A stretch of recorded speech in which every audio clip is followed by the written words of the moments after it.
So it goes. We're streaming. Oh, sorry. Echo. Sorry. Damn it. Give us a lot of chairs here. I like that. We good? We're good. Audio sounds good? Yeah. Win. Brilliant. So today is hopefully April 2nd. April Fool's has been survived. And It was today we're pretty talking bad, actually. about... There was nothing interesting. I really wasn't that impressed by the Pokemon stuff or... Google Maps. Yeah, it was all Google Maps was good. Anywho, today at Globesville Lecture, we are talking about social media fundamentals, a little bit about Twitter, Facebook, and then we're going to get into a class discussion on whether or not we should buy followers. But before we get to there, I'm going to jump in. Donnie, we're going to be going a lot through Prezi. Prezi is a presentation software. Anyone here not familiar with this software? Okay, so this is kind of the death of PowerPoint in the sense that this is a moving presentation. And this entire presentation has been mapped out on a sort of like, think of it as like a 3D grid. And it's got a certain path that you follow through it. And so each one of these things have got another like sort of sequential thing in an order. So that's prezi.com. If you want to impress people with like a presentation that you're going to show in front of whoever may be an audience, a professor or whatever. It's been said that I am somewhat responsible for the curse of Prezi on the communications department. Somewhat, definitely. Definitely. I'm actually the cause of the Prezi curse on the communications department here. However, things I like about it are the fact that it forces you into proper PowerPoint, sort of avoiding the no-nos of PowerPoint, which are putting too much text on a slide, putting not enough photos, not having a sequential flow that really shows people where they are in the context of the whole. So, a lot of things to like, but just heads up warning, it's going to take a lot of time to get fluent in the setting it up, but it's a lot of fun. Okay. I'm not paid by Prezi, actually. But if you want to pay me Prezi, right here, you know where to find me. Cool. So, talking about Twitter today, I like to start up with a checklist, and the basic checklist of basically who's doing what, does it look good, what are we going to be saying, how do people get there, and how are people using it. We talked a bit about the measurement of Twitter the other day, as well as some other platforms, and we know some of the things that we're looking for inside of Twitter. Here are the basics. As we see it, Twitter is just, in its most simple form, the message, right? The story we're telling, whatever it may be. Maybe it's an event. Maybe it's, obviously, at Globesville. It is the events that we're talking about, videos, things going on at NYIT. And it's how quickly, or slowly in that case, we tell them. So this dripping idea that we're not giving the whole story, unlike journalism, right, where I hold up the campus slate and I say, here's the entire story. This one article about stress management, you're stronger than you think, easily a month's worth of tweets. And so how do you take a story and a concept and really stretch it out, chop it up into bites, and follow people along this sequential story? Hashtags. I hope you know what hashtags are, and I hope you know the joke of me making this hashtag video. If you don't know the hashtag joke, you have to look it up. Jimmy Fallon, yes, it's amazing. If we have more time, I'd play the video for you. Anyway, it's the way that ultimately I think Twitter's the most brilliant insight that they had was organizing conversations by hashtags. So you can see trending topics. You can see conversations that are threaded together. You can see at a certain event, at a certain time, people can organize around the fact that they are all at the Brooklyn Nets game. And with different hashtags, you can see conversations aggregated together, and then that is how a lot of Twitter is ultimately organized and how we find things and conversations we want to join, and look confused. No, I don't know. I'm just understanding it. Gotcha. That's the contemplative face. I like that face better than the sleepy face. But seriously, if you have any questions, throw up a hand. This is somewhat basic, but at a deeper level, I'll show you why it matters. And of course, tweeting at somebody at handles is always the sort of way of saying hello, and the sort of social economy of Twitter is this sort of reputation. It's the excitement of like, ooh, I've got mail when your phone rings because somebody's tweeted at you. You're like, oh boy, somebody recognized me. And this sort of ego game plays on and on and on inside of Twitter. Was that a question or a hand raise? Yes. It was both. I was checking and questioning. Ooh, doublesy. Can we talk about the importance of researching your mentions and the handles before you tweet? Sure. What in particular? Well, my Twitter handle is very close to the Twitter handle of the Direct Marketing Association of Washington. So all of these marketing people who have marketing businesses and marketing companies constantly tweet at me thinking I'm the Direct Marketing Association of Washington. Their Twitter handle is at the DMAW. Mine is at DMAW. So we have all of these professionals who are trying to like show off to their clients that they're, social media savvy, they have all of these things going for them, but they're constantly tweeting at me and not the Direct Marketing Association of Washington. So I'm always putting them in their place. And I think that that's a good lesson for anybody who's going to go into marketing and social media that, just double check before you do it, because it's a huge fail, especially in marketing and in advertising situations. You're showing your clients you're incompetent when you're doing that, and you're actually showing the whole world you're incompetent when you do that. So this is a great cautionary tale of saying how many of you first off have Twitter handles? Everybody has got a Twitter. Are you on Twitter? Yeah. You are on Twitter. So so a Twitter handle is basically, what is your name on Twitter? Coco Brady. Of course it is. Of course it is. Don't dissect. Rachel's hashtag. Don't- George is being racist. Don't dissect. Hashtag racist professor. I expected a joke from you. So with regard to Twitter, what Dawn was talking about is your social reputation, your digital footprint, if you will. So of course, we are our own people, we exist here, we have an address, but more and more, obviously, we've got our social reputation dictated not just by Twitter, but tons of other media outlets.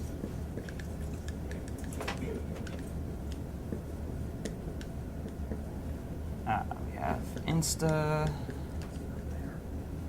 got good old Vine for whoever's using that. God bless you if you're using Snapchat.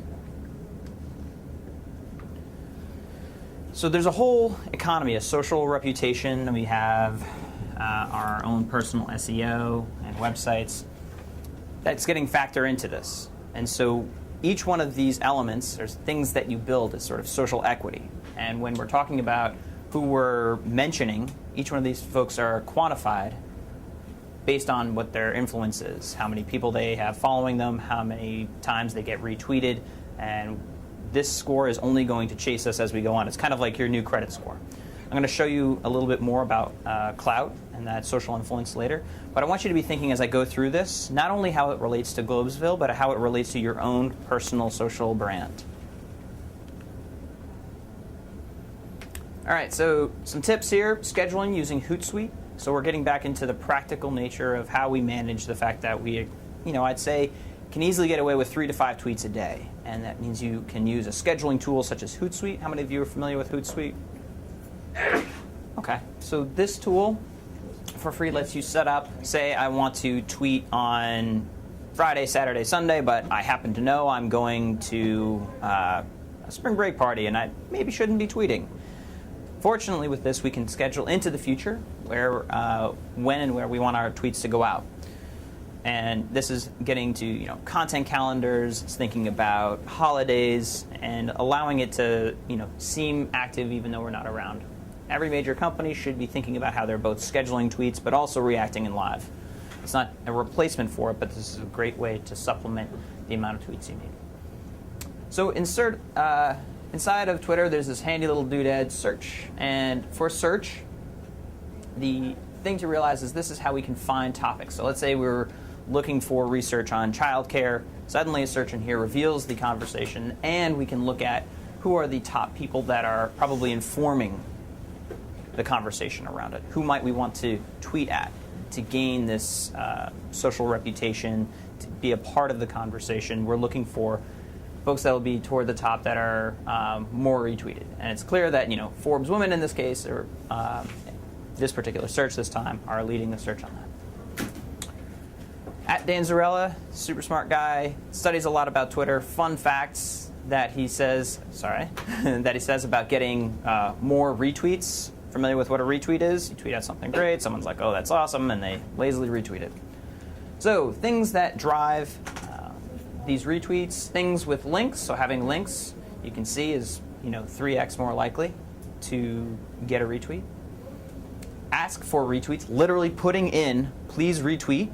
Obviously won't work every time, but certainly does work when you're using it contextually and say like once a week or once every few days. And literally putting that title in there actually gets you more retweets. Don't be self-centered. Say new things, news things, so things that are trending, such as yesterday, the Chile earthquake, probably a topic that's being talked a lot about on Twitter. So news-related posts tend to do better. It's a platform that plays well to news media. And then tweet about Twitter. This is just a funny stat, the fact that if you're posting commentary about Twitter on Twitter, that people tend to retweet it more. Okay. So photos are definitely a big part of not only Twitter, but Facebook, but Instagram, but we get it. We are very much in a photo economy, moving slightly more toward a video economy, meaning the fact that I put, Vine and Instagram has video. We're moving from where there was a completely photo driven to a lot more video, and of course YouTube as well. So but right now, a quick strategy that I think Globesville has effectively rolled out is we allow people to send us photos to Globesville, an email address, and then reroute that to a Flickr account. Flickr is a simple social photo hosting site. From here, we get a whole album. This could be public, this could be private. But let's say we're at an event, for instance, a Globesville event, and we say, hey, email us your photos, and in this way we get to control our media instead of having it just posted on our behalf on Facebook, so then we can release and own those images at a higher quality.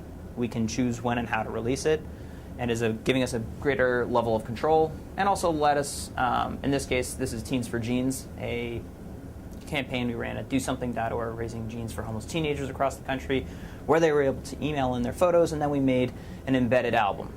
Pretty easy web integration. You embed a bunch of great photos, and then you've got options to use it there. Here is an example of then what you could do also is send that to Hootsuite or a Twitter feed, and then send every time a photo came in.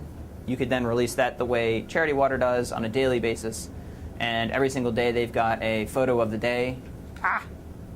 Photo of the day, which is truly inspiring, aligned with their mission, and something that they can automatically set up using this type of scheduling. Any questions? Yeah. You said now Twitter is photo driven. When is it going to be strictly more video driven, and then photos going to go away? What do you think? I don't. So when the question is, when do I think the switch is going to occur from photos to more video driven? And I don't think it's either or. Similar to the way that we're watching mobile traffic cannibalize desktop traffic, there is a shift, but it's not either or. It's kind of increasing the size of the pie.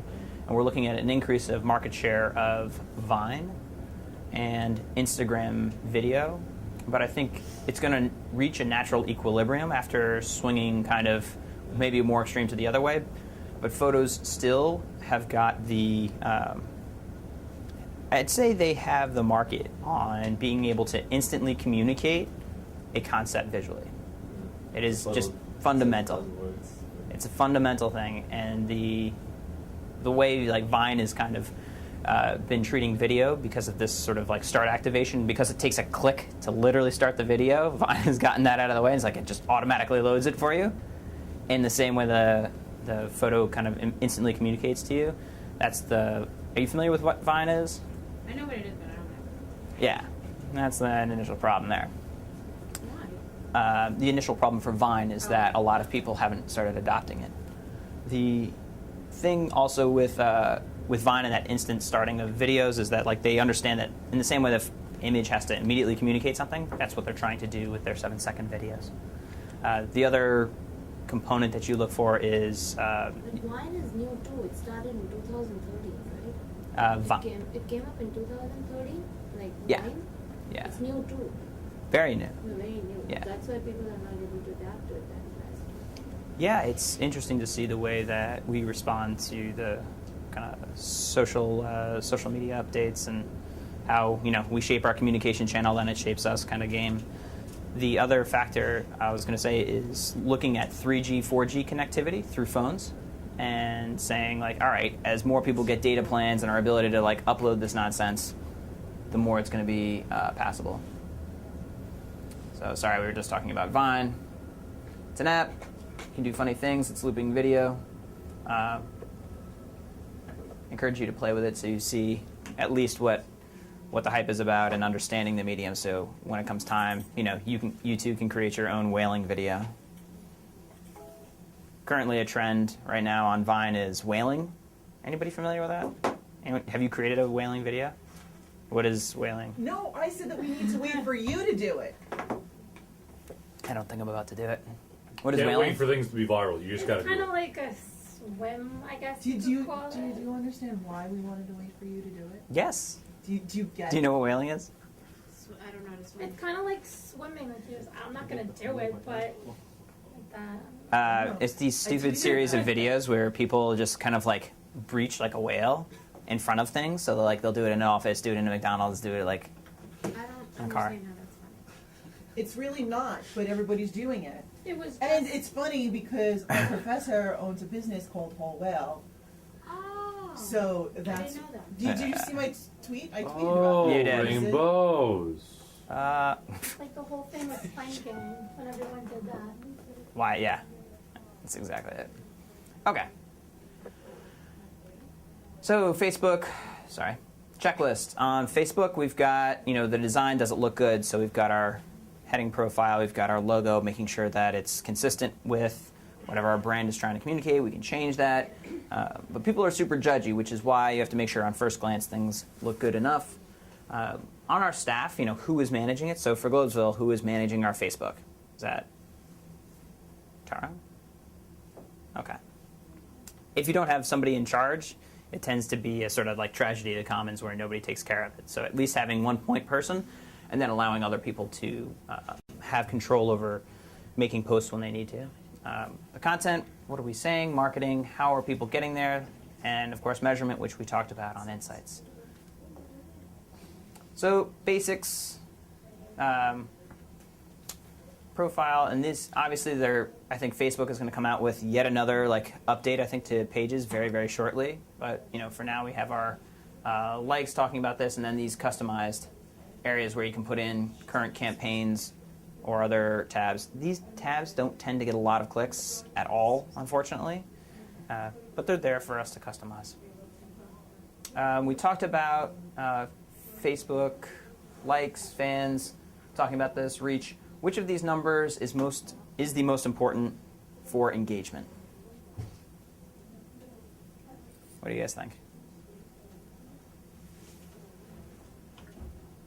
Friends of friends. Friends of fans? Yeah. Well, it's certainly a big number. Why did you choose friends of fans?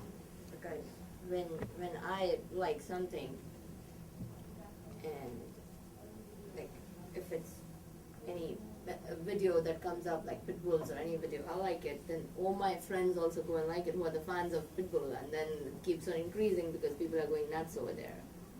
Like Sachin Tendulkar in India, all the cricket players, and they're just crazy about cricket. So it increases like anything. Like in the morning I do, and in the evening it's like, wow. Mm-hmm. But when it's So friends of fans. So you're voting for friends of fans. Who agrees? It's certainly a large number. But we're looking for engagement. How is people talking about this? People talking about this. Why do you think it's people talking about this? Because they're not just clicking the like button, they're actually spreading the word about whatever your page is. Like they're sharing videos or commenting. Doesn't even matter how many friends of friends you have if you didn't do that initial liking behavior. That's exactly it. The people talking about this. Actually, the lowest number here is the one that we care the most about. Because if people aren't talking about it, it's not ending up in people's news feeds. Right? It's sitting in isolation. This sort of glamour number is just about potentially, this is how many, 6 degrees of separation you are away from Kevin Bacon. Number of times Kevin Bacon may have seen this could be a freaking metric on this. That would be a cool metric. Facebook, if you're watching, come on. Come on. I want to see how many times I've reached Kevin Bacon through 6 degrees of separation. Reach out and touch Kevin Bacon. Not okay. They actually have the bacon number. They have your bacon number. No touching. Okay, so quick tips.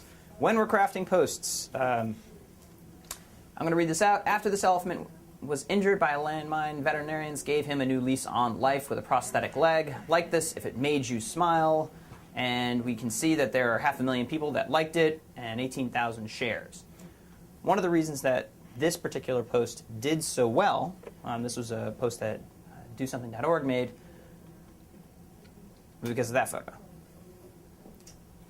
There you go.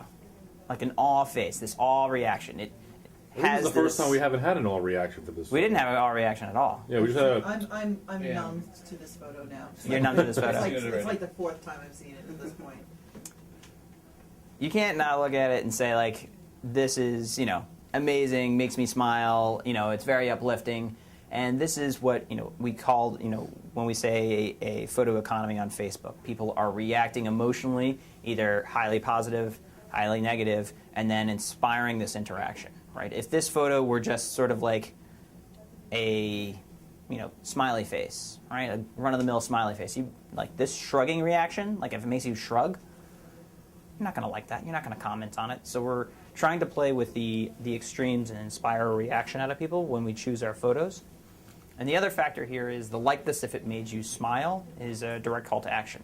Now, Facebook continues to make changes to what they say is like kind of control for this type of posting, but I still see it working.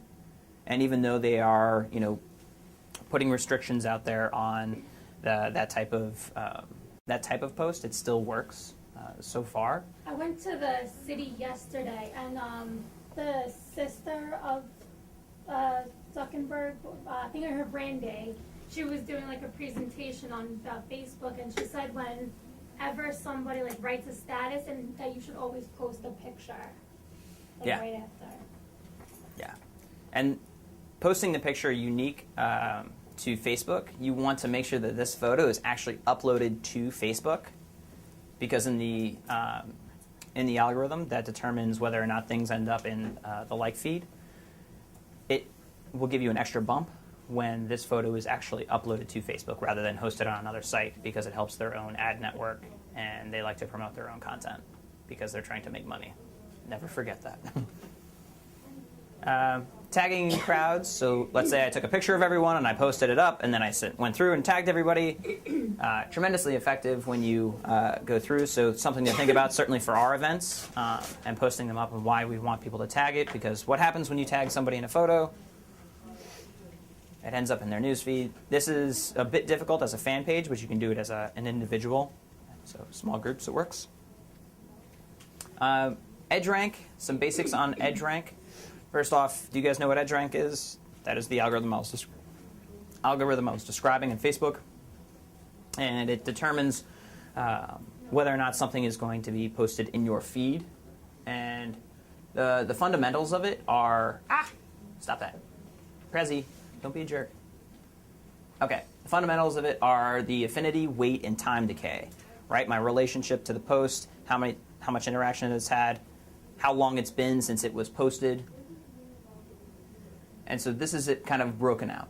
And we post something, and it's determined on your previous interactions with the author, the post over time, the reactions from users who already saw the same post, and the amount of complaints or negative feedback that it's had.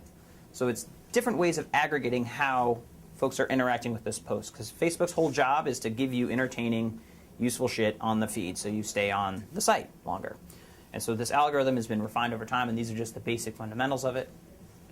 But you understand that it's all about engagement. If we don't have the people talking about this, right, you don't need to understand all of these like crazy in-depth numbers. If you don't have people talking about this, you're not going to have it. So here's a funny example where Batman posts a picture of him slaying a shark with a lightsaber. Super awesome.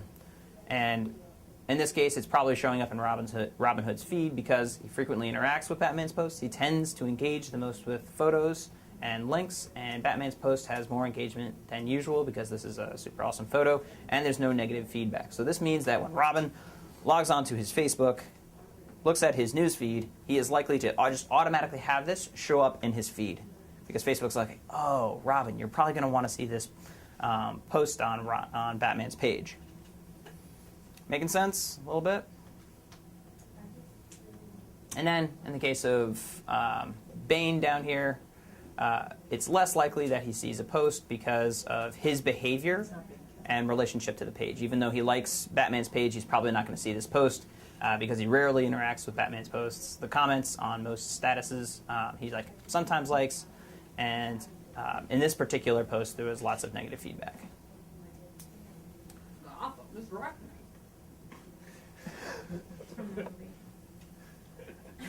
Where is she? Where is she? No one got that? I like that. Oh, got it. So basically, it works. In short, 27% of all the traffic was in the newsfeed, 40% then in 2012, and it's only increased in 2013. So newsfeed and this algorithm continues to work. Alrighty, questions? Okay, cool. So I want to move to what the heck we're posting on Facebook and how we think about it, or Twitter and what we're thinking about it.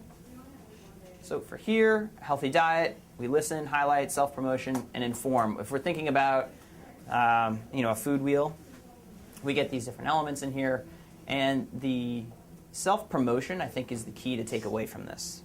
What we are, instinctively want to do on Facebook is to say, oh, we have this new event coming up. You have to come in, check us out. Come here and watch my new thing, even though it may not be that fun for you. We have to think about anything that is pushing our own agenda as like the fat in a diet and has to be the smallest component, while the photos, informative things, fun things to interact with, things that are driving interaction have to be more about the meats and potatoes. All right. Create your diet. Inform, give tips and training, comment on news, listen and highlight. You're talking with your audience. You're looking for opportunities to respond to them. Okay. I'm going to, skip through this, I think, so I can get to some other elements. So, forgive me. And boom. And talk about trust. So, in here is a basic trust equation that came from this book by Chris Brogan. Good book if you want to read more about some of the science of what builds this social reputation here. Credibility, reliability, intimacy, self-orientation is the denominator. So credibility is your general reputation. Are you somebody who puts out, truthful, honest things? Are you trustworthy in the honest sense of, does it seem like your profile is properly filled out? Are you representing an organization? How do you position yourself in the community? Are you making a joke of what you post online, or are you trying to position yourself as a reliable, credible source? Reliability is are you regularly on there? If somebody, for example, tweets at you or mentions in the conversation, are you necessarily jumping into that conversation? The intimacy is kind of funny to think about in here, but is how personal you are. We have to remember that, numbers are people too, especially on Twitter. Every single handle is an actual person. And so this intimacy is the idea that, I don't want, a stupid bot giving me, these interactions. I want to be reminded that there is a personal human reaction to, the Chile event. It's not just, there was a magnitude of 8.2. It was actually, my grandmother's there. I'm tremendously worried about the event in Chile. That is an example. I mean, the intimacy can be taken too far. I brushed my teeth 5 times this morning is the common critique of what do I want to hear what you had for lunch this morning? You're all right, fine, I get it. Why are you eating lunch in the morning anyway? It doesn't make any sense. Divided by self-orientation, right? These posts about me, and we saw that in the Dan Zarella analysis, where tweets about yourself and how awesome I'm doing are not that exciting. And this shouldn't be a surprise. It's really kind of funny. You're like, well, duh. If I sat here and talked about how awesome and sweet I am as a person, you'd be very turned off as a human. It's actually a natural detractor. So when we're talking about and self-promoting ourselves, being humble is tremendously important. Even though you're not talking directly to someone, it's the same type of interaction that plays out. Any questions here? Cool. So here's an example of responding and being human at Prezi. So I was working on this Prezi. Maybe it was this or some Prezi, right? And I can be a bit of a jerk online, but sometimes I get really angry. At Prezi, really not happy with the new UI for the desktop. Longtime users are never thrilled when you change shortcuts navigation on a whim. Yeah, really passive-aggressive post by me at Prezi. Again, super jerk. It was really late. Yeah, more excuses. That's what we need, George. Prezi. Talk about me. Prezi actually responds. Hey, we'd like to actually help you with the transition. Go to your help page, as you can temporarily switch back to the old editor.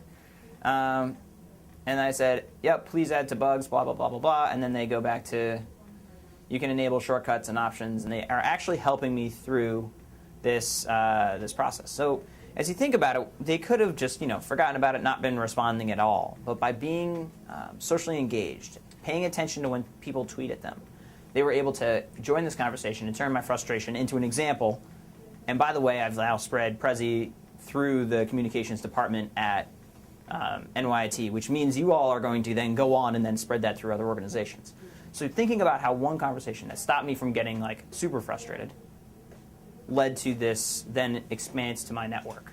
And then the people that my network are going to do, because of this positive experience, cannot be properly conceived in just a conversation. But you see the ability for a company, an organization, even something like Globesville, to be looking out for these moments where you can have interaction with customers.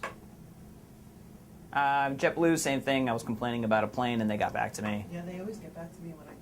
It's really cool. Yeah. If you're ever around, try this sometime. Tweet at JetBlue. They will actually get back to you. They have just mountains of people waiting to respond to you. I don't know how they do it. Some great books, if you want to take them down. Trust Agents already talked about. The Thank You Economy, which is by Gary Vaynerchuk. And the concept of that book is simply thank the heck out of everybody that likes you, that interacts with you, that buys something from you, of course, because the returning customers don't matter. And Delivering Happiness by Tony Hsieh, the story of Zappos and that sort of wow experience. I just showed you a wow experience from Prezi, where they actually got back to me in the middle of the night because I was struggling. I was like, wow, you guys are awesome. And then I continued to use their product. Okay. My husband just asked if we're going to teach ourselves Prezi. I said, I already know it. No, we're not going to teach you. I'm not going to teach you Prezi.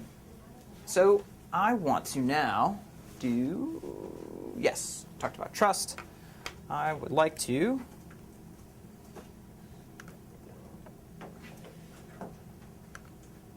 one more thing here. So here is get out of there. How do you get Prezi? I'm sorry. It's a $5. It's a website. online. No, it's not. It's free. Prezi.com.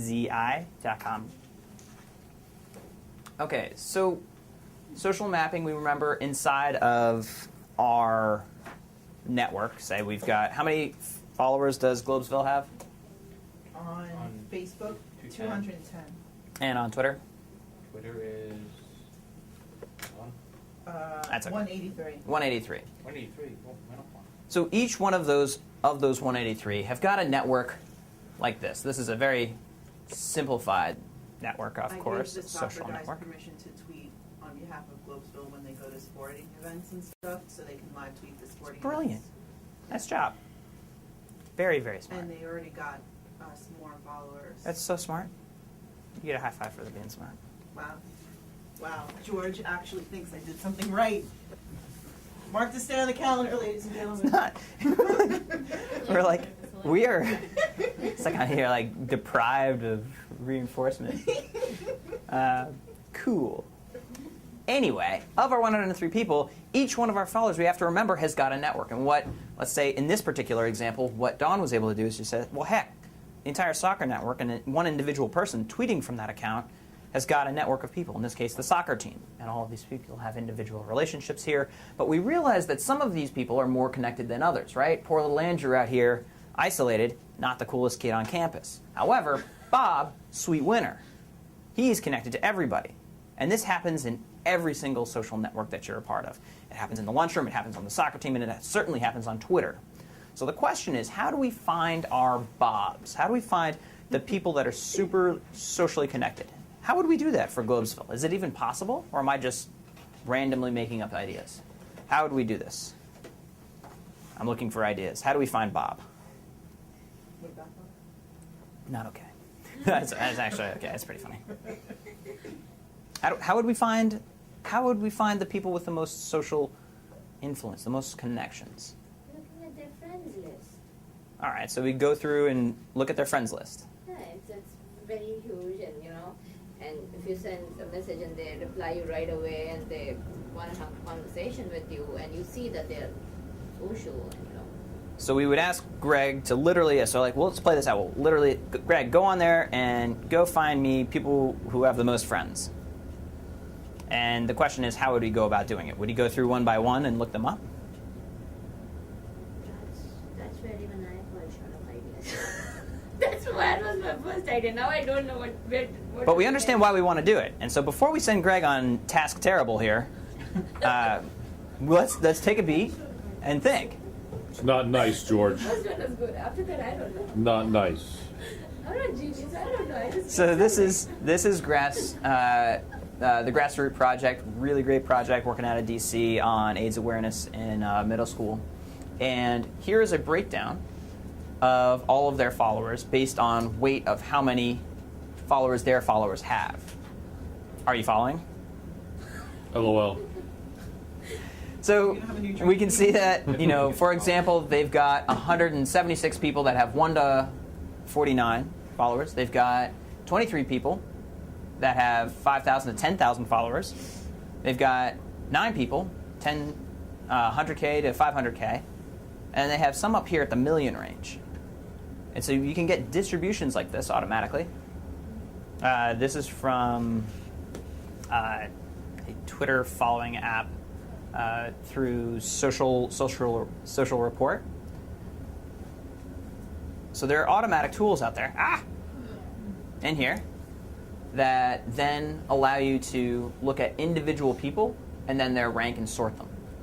And in here, we were able to find that actually LeBron James' promotional account is actually following them, and they hadn't realized that, and then started tweeting and interacting with them after as a result. But treating, in this case, they had 1,003 followers as all equals. It's not quite the right strategy when you realize that you've got, at LeBron James following you. You may want to interact with him slightly more. So something called clout is that social influencing score that goes beyond just, okay, do you have a lot of followers? That is one metric, but also are they interacting with you? And so all of you, whether you realize it or not, have a clout score. And that clout score is judged again by the number of followers that you have actually across multiple networks. All of these things are being sucked in and aggregated together. Kind of like your credit history, whether it's cloud or another social monitoring and analyzing tool, this is an inevitability where cultivating this early, obviously, is something that's going to help you in the long run because these are the data available. We can actually sort, in this case, the most followed followers all in a list, so Greg doesn't have to go run off and do this, although we still may make him do that. We won't make you do that. He should, because he didn't put the numbers on the group email list. Where are my freaking numbers? And we can look at our most active followers. So what I want you to take away from this is one, your current digital footprint absolutely matters right now. And cultivating that now is something that, sure, may help you get a, discount at a hotel when you check in there and they are doing social monitoring, but also in your job and career. Number 2, this is an asset that you bring with you into a company. If you're going to be in writing, if you're going to be in sales, any media-related job is going to be factoring this in. What's more, and the final point is when you walk into a company and you see that you're treating everybody at the sort of same level and you're not identifying your super connected people, it's a tremendous opportunity to find a King LeBron James in your midst and say, well, heck, this should be part of our digital strategy. These are tools that are often for free you can use. There's a tool called Sumall, sumall.com, that'll let you do analyzing of this. I use Social Report, and I have this set up also for Globesville if anyone's interested in diving in and like exploring these type of reputation numbers. Cool. Any questions on this guy? A little complicated. Is anyone freaked out or anyone surprised by the fact that they're being monitored and didn't realize that and they have a score? Did you all know that? That comes as news to anybody? How are they monitoring you? Cameras. In your bathroom. Not okay. Who wants? How are they monitoring you? Anybody want to answer that? So, I'll just. How do they know what social media you have? So in one sense, you connect them. You can actually be the author of your own sort of connected profile, or it just looks at your interactions and pulls from open data and Twitter, let's say. But how does it know that like I'm the same person? So for that, it's a good question. They can look at emails that are connected between accounts, but Well, really, like that's what I'm saying because I know with certain accounts I use different emails for different stuff. so you're still tricking the system. So kudos to you. But on an individual platform, they can still identify you as somebody with a social reputation. And for example, you've got a cloud score that's unique to Twitter then, that someone could look up. And so if I'm looking you up as a follower, I can say just on Twitter, what is your... So then I have more than one score. That's what you're telling me because I use different emails. Yeah. And so one of the things that I did was aggregate those all together to see what overall influence is and understand my network better and let people identify me slightly better. It's a good question, though.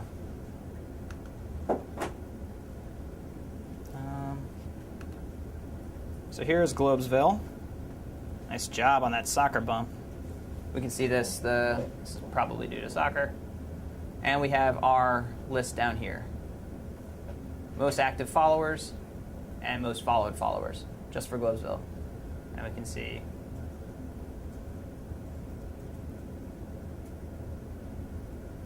different people here. Interesting. Here's Greg. Let's go see what Greg's about. So here's Greg, 25 years old. Really? Yeah. Well, 26 actually has to change that. You're an atheist? Yes, I am. First question again. Yikes, that's a couple clicks. You? Just a couple clicks. Oh, shit. Okay. You're the devil? I don't have much of a know. So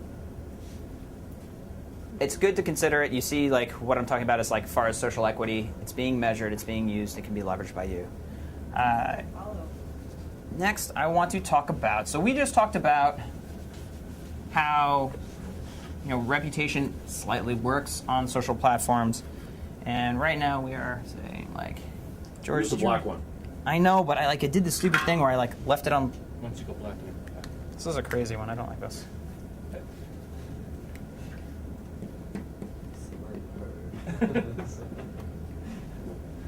So we just talked about the sort of network going on Twitter, but now I want to switch to social media optimization. And right now we're thinking about it just as, sort of like Twitter sending our Globesville site traffic, and of course you have Facebook sending us traffic. And we're thinking about this all in this direction and understanding like social influence. All right, if we talk to LeBron James and we talk to the soccer team, they'll eventually send more traffic to our site where, for us, we've got our videos, or potentially we could send them directly to our videos or have them played there. One of the things about social media optimization is certainly going one way, but also, what does this relationship look like? Right? What causes somebody to look at a piece of content and then say, I want to, on my own, share this with the rest of the world? What determines that factor?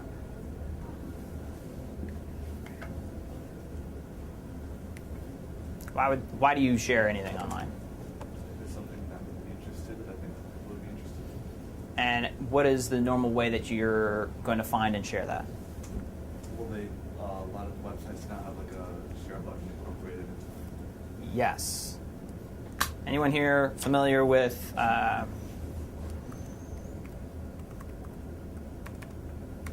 this little site? Upworthy?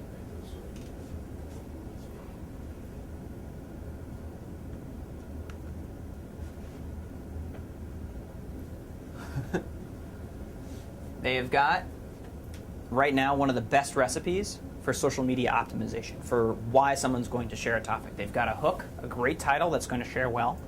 They've optimized the page so that you're going to share an image that draws people in.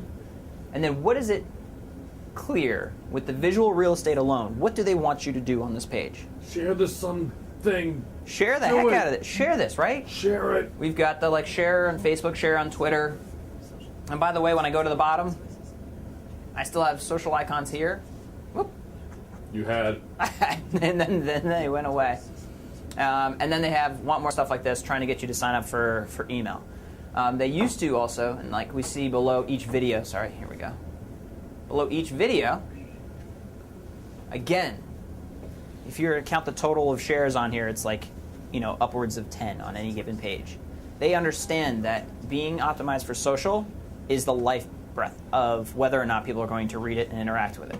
Because if people aren't saying, I'm going to find this interesting and share this with my friends, it exists in a black box. So the social media optimization thinks about this and says, okay, what type of content can we create so that we get other people to do the heavy lifting? Instead of thinking oh, now we have to post it to Globesville, otherwise people won't find it. As we build out our website a bit more, we're going to be thinking with this mindset of how do we optimize for sharing? How do we think about what hooks people in?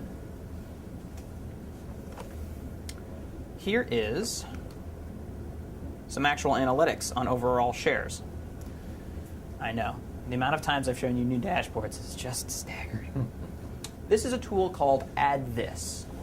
Add This aggregates together a bunch of social media buttons that you can embed on your site. So let's say you're starting a new blog tomorrow, or you started yesterday.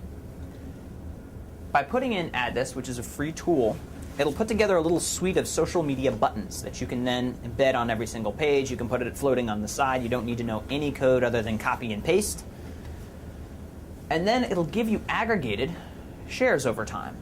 So it's going to aggregate the number of times people have clicked on share buttons on your site, and this is addthis.com, and put those into an easy-to-understand dashboard that we can then understand. I love that. Why? Here's the question. Why would we want to do this? Why do we care about this? So what? Somebody clicked on a share button.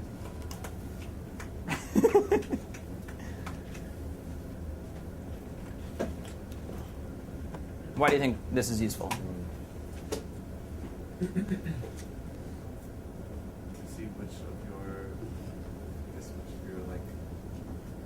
functions are most used. If you're getting more shares than likes. There's no shortage, I'd say, of things that we can look at, but as I scroll down, what about when I'm able to show you this? To see how good your content is. To see how good your content is from the idea of social proof and this idea of who's shared it as a measure of how good is our content. It's not by total traffic, which is one way to look at it. Remember last time I showed you Google Analytics, but it actually be the way of saying, in this article, because they have no idea, the Campus Slate has no freaking idea, when I say, guys, did you realize that there's new growth come spring for NYT? And I share it. This moment right here is something, you have to take it. There we go. That awkward moment was a share. And that would then be counted. And then we'd see that move up another piece. So that is a great, you don't have to keep reading it, it's okay. I'm just holding it now. No. You have to share it with somebody else. Yeah. So now there's one share, plus 3, plus 4. Oh, I don't think it's worth sharing. I've stopped sharing. But at this point, it is now spidered through your network, and all I did was properly optimize it. And I'm able to keep track of the fact that it was shared, 4 or 5 times. And then I can say, well, heck, let's do more of what works. And this is the same game again and again. Let's do more of what works. Let's understand from our data what people are sharing, are interested from a social perspective, because the more shares it gets is a really great indicator of how good the content is. Thank you. How good the content is in a different way than SEO, the search engine optimization stuff, where people are just typing shit into Google. This is saying, are you creating great content? Because the more it's shared, the more traffic we're going to get from those networks, right? It bounces out to Twitter, bounces out to Facebook, rumbles around, and guess what? Those people are clicking on it if they're interested in coming back. Right now, this is Upworthy's bread and butter. That is how they are making bank, because they've been able to crack this social media optimization. Okay, how much time do we have left? Yeah, we're okay. As much time as you want. I just keep going? Just go. As you want. Yeah. You'd stop me eventually. No. Not really. No. You don't have anything better to do? Okay, so add this just to show you. There's a bunch of cool stuff.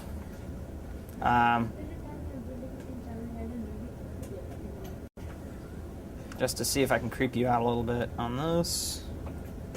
We have the interests that they're aggregating together. Let's see if I can find this. So I can see arts and literature, health, music, breakdown. You can't really see it here, but it's actually an add this using that, using things like that social influence in the clout, things like this. It's giving us like how many atheists come to our site and giving us a percentage of that. And so it's aggregating together so we have a deeper social understanding of our site and who we're writing for, which can inform what we then continue to do. Here's this little thing at the top. I just want to show you how easy this is. Up at the top, get code. And when I click get code, hopefully the internet cooperates. But it's going to give me a little embed of like which buttons do I want to put and where on the site. Come on, thing. Click it again. Do it again. Click it. Click it.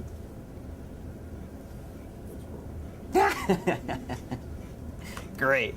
So I have now got. So it gave you some code, didn't like the code, threw up on it. Bleh. I now have a question. I have got a question. Oh, actually, Greg, do you have our numbers? Yes. Can you pull those up really quick? Yes. You should be excited about increasing numbers. We didn't increase. We decreased. We didn't. On Twitter, I we just. should have increased. No, on Twitter we increased. Yeah, but we lost people Greg, on our. where are my numbers? This week, 171 minutes created and 320 minutes watched. We lost 100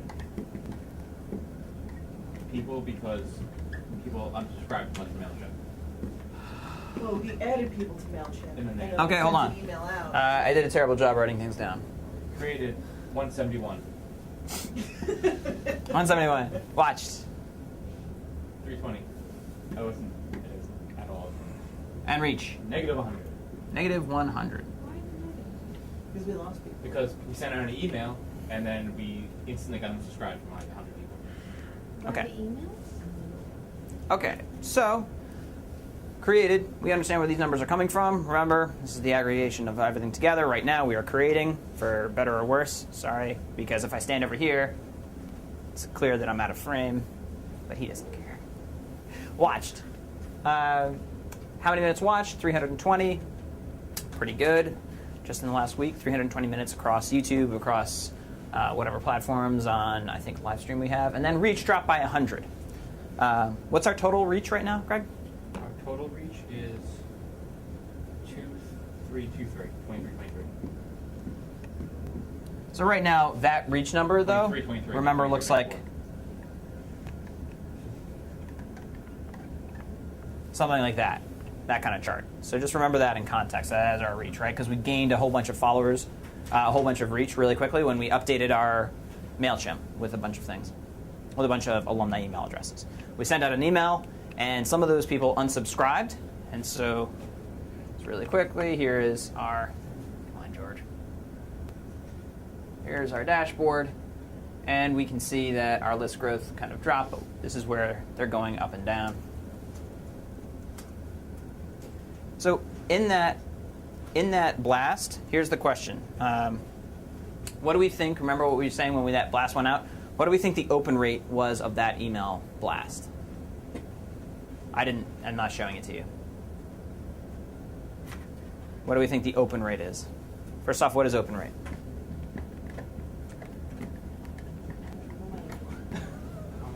Okay. It is. So we sent out an email, and the question is, how many people opened it? So we sent out an email to about 1,700 people, and of those people, X number were delivered, and X number opened it. How many people opened the email, meaning they literally opened it up and downloaded the little tracking code that was in there, determines the open rate. So we sent out 1,700. How many?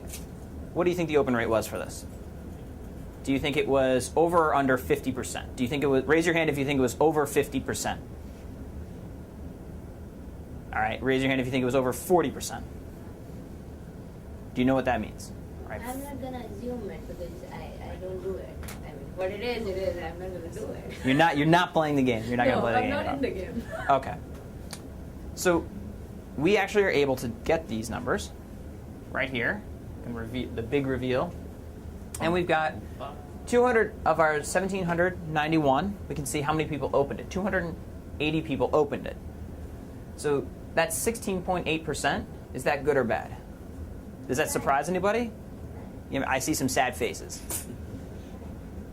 So actually, for a list this size, this is about industry average. This is not bad for a list this size. We would maybe like it higher. Yeah! This is Finally, NYT, where all the finally. students are average. I can prove it. No. Above average. We are actually above average. We're 0.1 above average, so. Above average. Yay! Class dismissed. We can actually get these data. We can see what happened. And of that, we had 16 clicks, which is 1%. That is below average. So that means we got people to we got people to open it, but once they opened it, they were like, I'm not clicking on this. So we got some of the way there, but we realized there's a little bit more to play with. And each small thing that we do in these emails matters. Of this, there was also opt-out rates, which is why we dropped. So I'm going to go into our reports, internet willing. And we have our open rate over time. This is the email, right? 2014. Yeah, great. SP14 alum email. SP14 alumni email. That's not what the Yeah. subject line was, though. What was the subject line? NYT Communication Arts -Globesville.com. Okay. That was the subject line or no? Yeah, that was Okay. NYT Communication Arts. That's the subject line. Great. So here's opened, here's clicked, which we already looked at. Here's bounce and unsubscribed. So we had, what does that mean when it bounces? And well, there's two different kinds of bounces. There's a hard bounce and a soft bounce. I think this is counting hard bounce. Hard bounce is when that email doesn't exist in that system, so they bounce it. And a soft bounce could mean that there's problems with the email servers or with getting emails from MailChimp in their server. Great. So there we go. We'll see that that's probably the number that caused this drop. The unsubscribes were, in this case, 2, which are super low, but there was also some junk in our email upload there. So that'll be removed, and that turns us 126 for bounces reach. isn't that bad. Seems how it's. I was shocked. I mean, this is a win. Yeah. If you're benchmarking things in your mind, this is a win. Because I expected a lot more people to be like, fake email addresses or whatnot out of that list, but they weren't. They were real.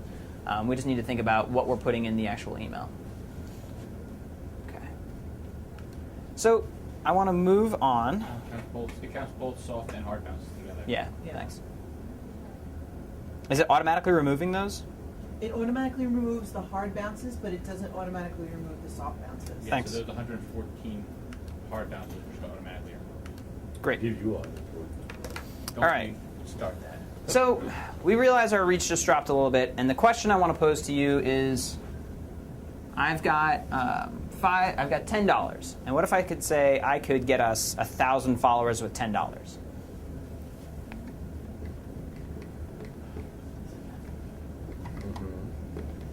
Really? Mm-hmm. No slang. No, I'm not playing this game again. This game's not fun. Should we buy followers?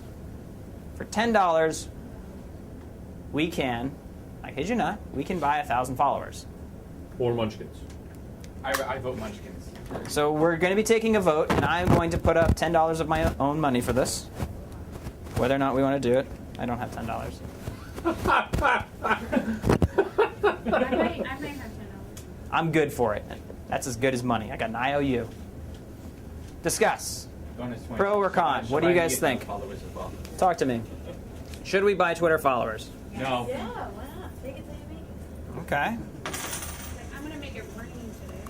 Making everything you can. You're making everything you can. I say no. Yeah. This? Is this not a quarter? It is a quarter. I like how everyone brought their money out. They're like, oh, I know I have I could to buy This 20 is of these not guys. about buying it. We will take care of the money exchanging later. I want a discussion. So you said, hell yes, fake it till you make it. Yes. Explain why. I think we should buy because I don't think we have enough followers. Yeah, buy. I don't think we should buy. I don't think we should buy. I don't think so. I don't think we should buy. You will lose your credibility and reliability then and there. Just for $10. You will lose your trust, the confidence. You're not You going to will get lose trust. your You're not going people to get then and there. I think you guys should ask questions about what those followers would do for you before you make your decision. You're not going to get the interaction you want Yeah. from the Then they followers. will start talking to each other and they're gonna keep on No telling one's each other gonna that say these that people are they're buying. wrong. No, you will lose the confidence, the trust then and It's there. only $10. What do we have left? $10. What do we have to lose? Dollars. $10 can buy you a whole lot on the side of the road. Does anybody want to know why Greg knows that? Then and there, man. We all know. All right, so hold on. I've heard. Here are arguments. Fake it till you make it. Email jokes. Spit them out. This is what she said to me last night. Okay, so on the yes column, I'm giving up with these markers. On the yes column, we've got fake till you make. Fake it. On the no column, what do we have? No interaction. No interaction. Interaction. What else? It would skew our numbers and make us look like, well, same thing, no interaction. It would make it just, it would look like we have 1,000 followers that don't do anything with us, make it look weird. So suspect. Yeah.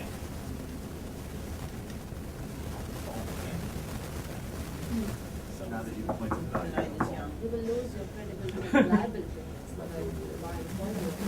So you're talking about the trust equation. We're going to lose our credibility. So minus on.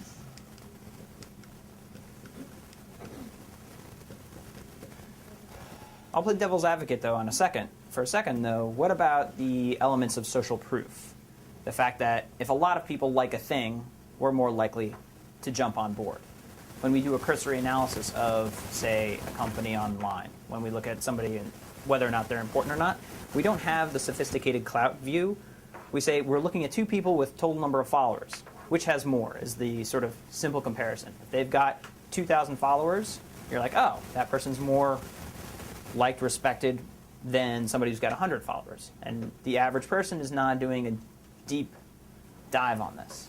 We just talked about the intimacy and credibility and so much of stuff like that, and now when you're talking about buying, we just fall short of all those four things which we talked about the values, so it makes no sense to me.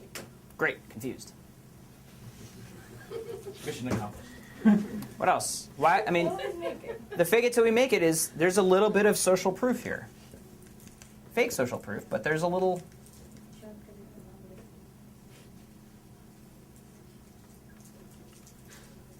By the way, I just found a deal. I can get 1,000 followers for $2. I have $2 because I won one from Dawn and I've got another one in my wallet. That makes two. For those of you doing the math at home. All right, let's do a little straw poll. Raise your hand And that's if yes, you think we should buy followers.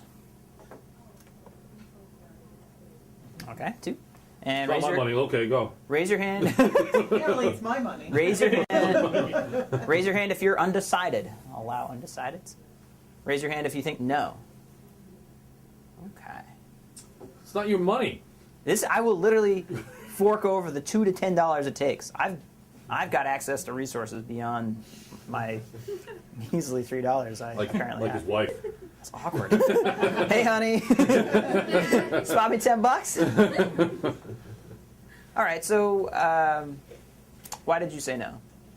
Because I feel that if we start buying followers, first of all, we're not giving them, they're not coming to us by their own will, so there's no interest, there's no element of interest.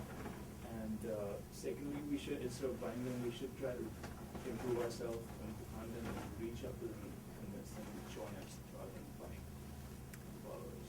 So I like that. You said it wouldn't help us. Yeah. And what do you mean by help us? What are we trying to do? We're trying to reach people and to provide them with the useful content that we have. And there's no point if we buy people and people are not interested. So it might just lead. I'm not sure, but it might just lead to a downfall too. I'm not sure. Oh. Let's address that in a second. What I like is you're saying, I know how to make this number go up. I can make it, instead of minus 100, we can be throwing a party because I will make this number say plus 1,000. Isn't that what I want? Isn't that what our company wants? Right? These are the things that matter. Yeah, but if you make that plus 1,000 and those numbers stay the same, then no one's watching. Exactly. Looking at metrics in isolation is certainly the road to hell, is the argument that I'm hearing. And so even though we could increase this number, our goal here is to be watched. We care about this watched number. Now we can dig into whether or not I can skew that number. I could definitely skew that number if you want. But right now, let's say we had a department over here in the corner, right? And the digital department was only in charge of reach, and this is all we cared about, blinders up. I could see an argument, especially if our bonuses were tied to whether or not we hit a certain number, to say, well, heck, yeah, let's go get this number up there. Let's go pull a Newt Gingrich and buy 1 million followers. True story. We have As a you look question in- from the audience. Okay. Can you set up mechanical Turk tasks to simulate real following behavior for a reasonable investment? So from a company standpoint, there is money to be made if you M-Turk this thing. Mechanical Turk, for those of you who are not familiar, is a project through Amazon where you can get people to do online tasks for very, very, very, very cheap. However, you're still missing the ethos of what this current argument is, which is even if those people are kind of like M-Turking their way through it, the authentic nature of what we're trying to do is cultivate a community of active alumni that are listening to us is still not necessarily served. Though you're then gaming this number and this number, because technically we could have people in India watching this video in these content click farms. So that's a way for you to personally create a company that makes money, because people will pay you money to do that sort of thing because they don't care about their whole ecosystem in general. But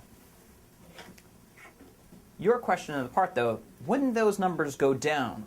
Wouldn't we have so next week I'm going to pull the trigger on this if you tell me. I will literally do this, actually. I'll buy these followers. We'll have this number go up, but your question is, won't it drop down? Similar to the way when we spiked up here with a bunch of emails that were like, oh, and then we realized there was some attrition. There was a little bit of some of our list that was lost, what we call churn. We are forgetting one thing. On social media, they do talk. So they will tell, oh, now they're buying followers? Oh, really? That's good. That's how they're gonna make it? Well, by the way, I mean, we were broadcasting this. People will actually know. Cat's out of the bag. But the question is, will our numbers start to drop? And I'll give you the answer that yes. Over the next 3 months, this number will drop back down to the same level that we're at right now. Over 3 months, Twitter updates it, figures out who's on this list. It's getting more sophisticated, but it'll happen. It'll drop back down. Then I could just throw another $5 at it.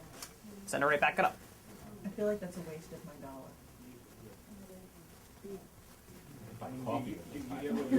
get what you're paying for. So, it's just Yeah, but I can keep paying for it. I can keep this afloat. I have got It's like Lots of dollars in his wife's it's account. worth 500 followers. Look, it might give you a good image in the market that you have a lot of followers. You know, people might see and start following you with that image of yours. But then eventually, people who are not interested will let go back out. The numbers have to fall down. All right, so did I sway anybody else, though, with the social proof argument on this side, saying this reach could go up and I could maintain it, even though it may drop? All right. So final straw poll on whether or not I'm going to spend $10 that I have. LOL. Thanks, sweetie. Should we buy followers? Raise your hand. It's not my All money. right, one vote. It's my money. It's my money. All right, 2 votes. And votes for no? I should not go buy these followers? No. Okay. All righty. I won't buy the followers. One of these days I'm going to convince you guys to buy followers. Brilliant. Okay, so that brings us to the end. Thank you so much. And I will have that Prezi available for you for anyone's interested if you want to click through it. Cool. Thank you, guys.